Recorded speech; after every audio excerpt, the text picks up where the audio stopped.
Hello and welcome to Top of the World.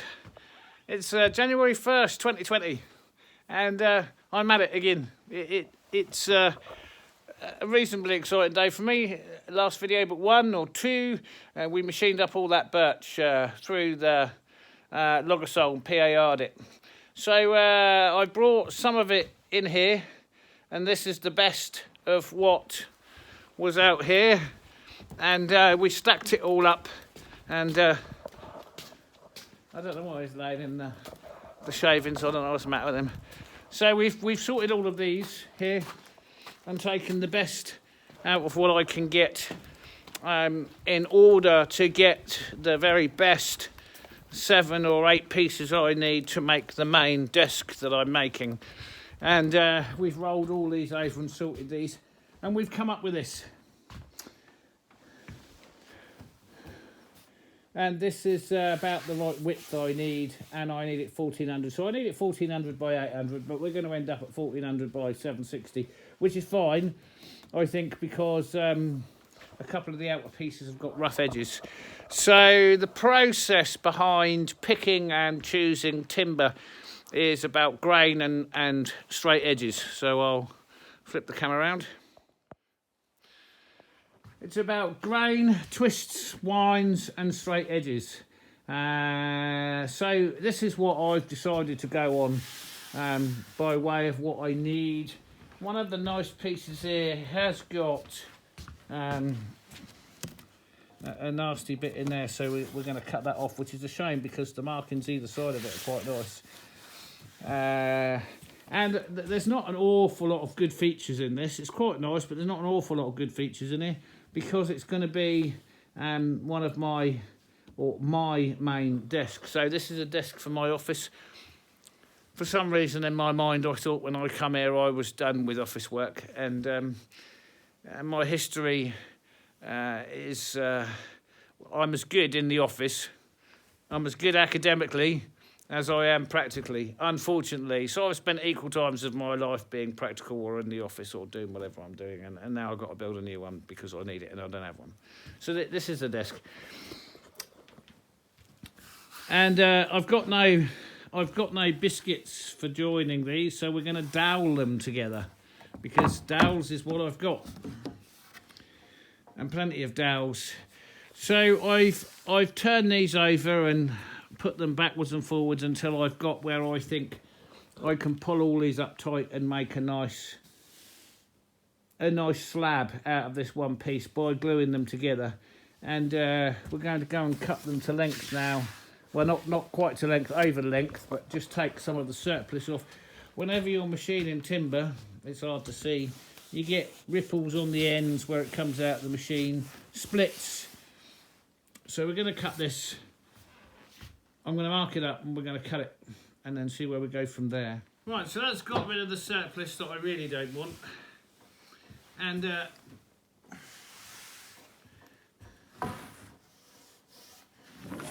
I can turn these around again if I need to. That's the wrong. That's better.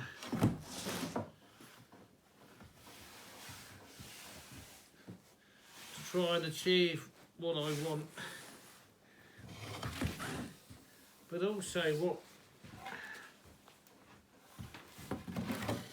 what fits right, what looks right, what works. I've got a gap in the middle of those two. They're full boards, in as far as they're, no, see this? That's right on the raggedy edge of. Okay.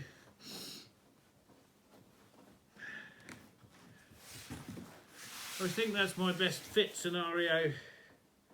Sometimes you can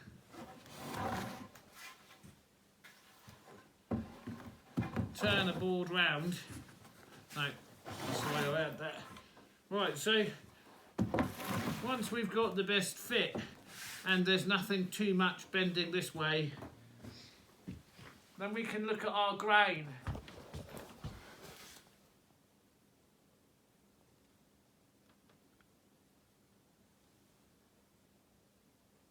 so that the grain is opposed. So the grain goes this way here, but here it goes this way, or that way. Alright, let's get that ready. So now I've marked these up in boards. 1, 2, 3, 4, 5, 6. This tells me in what order they go in. Also tells me this is the face side. And then I've marked the edges. Double A, double B, double C, double D, double E. That means when I've marked them all up and drilled them, they'll go back into place. I've got a square, a marking gauge, a mallet, 8mm dowels, 7.5mm drill bit.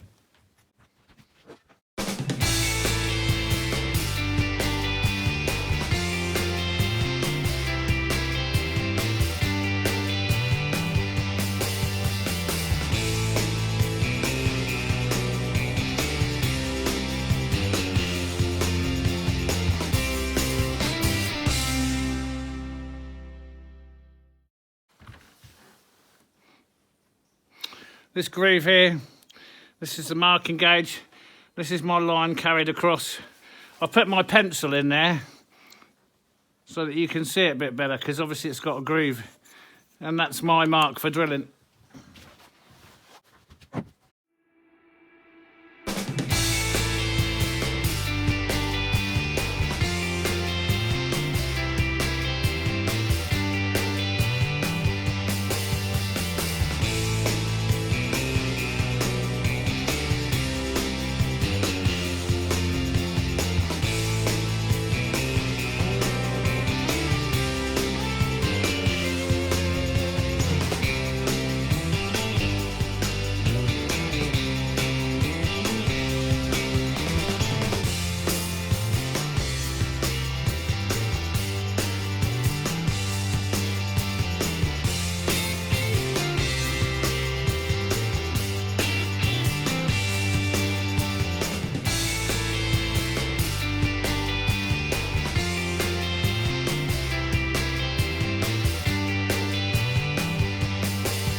I put some gloves on for this. I don't usually wear gloves, but I'm using polyurethane glue to stick this together.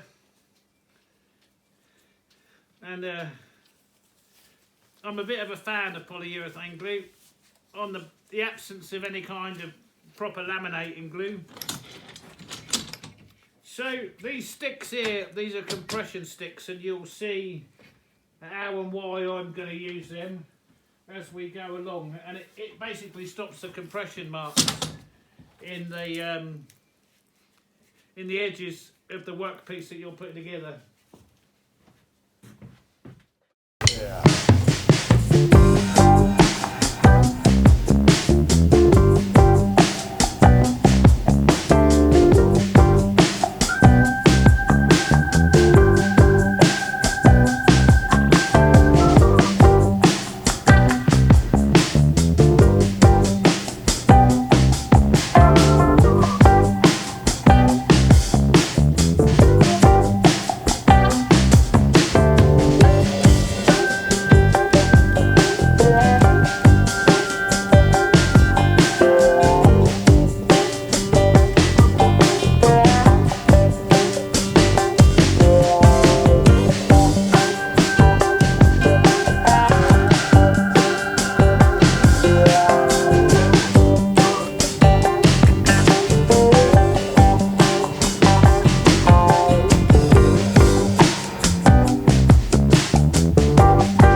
I've clamped it from the top and I've inserted wedges, and that's to stop the bow. Now there is probably, well, let's say there's 10 different ways of doing this, but 4 prominent ways of doing this. And this is the way I've decided to do mine because of what I know is going to go underneath it. But you could brace it from underneath. You could also screw supports through underneath. There's many things that you could do that would be different, and I'm sure everybody's got their ideas, but this is how I'm doing this one. So this is, and I've changed my clamps. So one set from underneath tighten this side, and one set from over the top tighten this side. If I wanted to be really, really finicky, I could even alternate those to screw from different sides. But this is the way I've got it. The wedges are going to keep it flat to stop it from bowing up. If I had cut these to the same size as the boards, arguably the clamps would stop them from bowing up. But there can be such pressure there, it can even force the clamps up. So I've elected to do this one with wedges. Anyway, we'll leave that to sit now for 24 hours.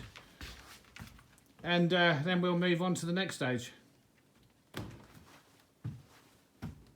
Well, I've just been talking to myself for the last 20 minutes. Anyway, so I've just taken off all the clamps and pulled this out. This is the underside. This is the face side. I cleaned off the glue with a chisel. Doesn't matter what I was explaining as I was going because I've done it now. Anyway, so this is what we're left up with. This is the basis for the start of the desktop. I've got to cut it to length. And then I've got to sand off the underside, get it nice and flat. Then I can put the framing around, and then I can, once I've got the framing on and screwed and glued, then I can turn it over and do my first flattening on the top side. I will only probably go down to maybe 80 grit on the top side and get it flat until I finish the rest of the framing underneath before I finish it, because if you do it to a finish and turn it over and mark the top, well, you'll have to take the whole surface off again. So anyway, right, that's that one done. Now I've got to do the long one for the cabinets at the back. So we're back into that pile then. This is not quite so critical now. The timber that I've got left, I should be able to get enough nice pieces out of that. Right, so this is the second one I've got to do. I didn't film the process the same as this one, where we clamped and glued and doweled. But ultimately this is got to be like this. But these boards are so bad, warped, twisted, grain's not good. I've decided to do it in 2 bits. Right, and there's several reasons for that. I knew if I did it in a single bit, the movement of the boards would be uncontrollable. In addition to that, right, I've had to do some butt jointing because this particular birch had such a big bend in it, I had to cut it short to get anything out of it. So what I've done is I've actually used the same process as I did with the big one, with the clamps and the glue. I've cleaned it up. I've then run them through the thicknesser, both sides, to get them flat and smooth and almost seamless joints. And then I've planed the edges like this, and now I can repeat this same process and put dowels in and glue them and clamp them together. Right, that's that glued together. I've used 14 clamps. That's one every 6 inches, all the way down the length of it. And that's going to produce one solid worktop, or cabinet top as this is actually going to be, in birch.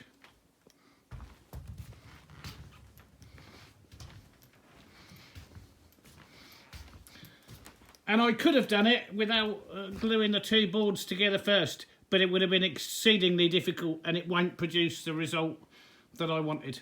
So it takes a little longer, a day longer, to do it like that. but a day longer for a piece of furniture that can last indefinitely, it's no big deal. Right, well, we leave that overnight. That's it for the night, for the day, and we'll come back and release that in the morning.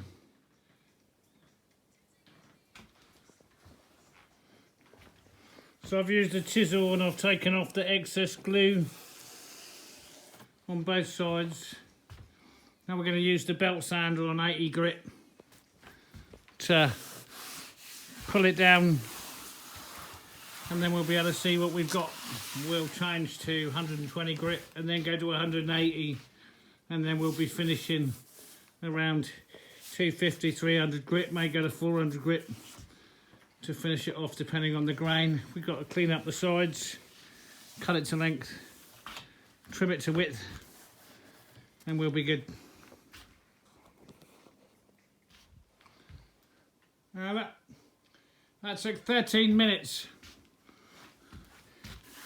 to get that flat and smooth, and that's because I made it in 2 halves and then glued it in the middle. Would have taken a lot longer otherwise. So yeah, the results are what I'd call fair.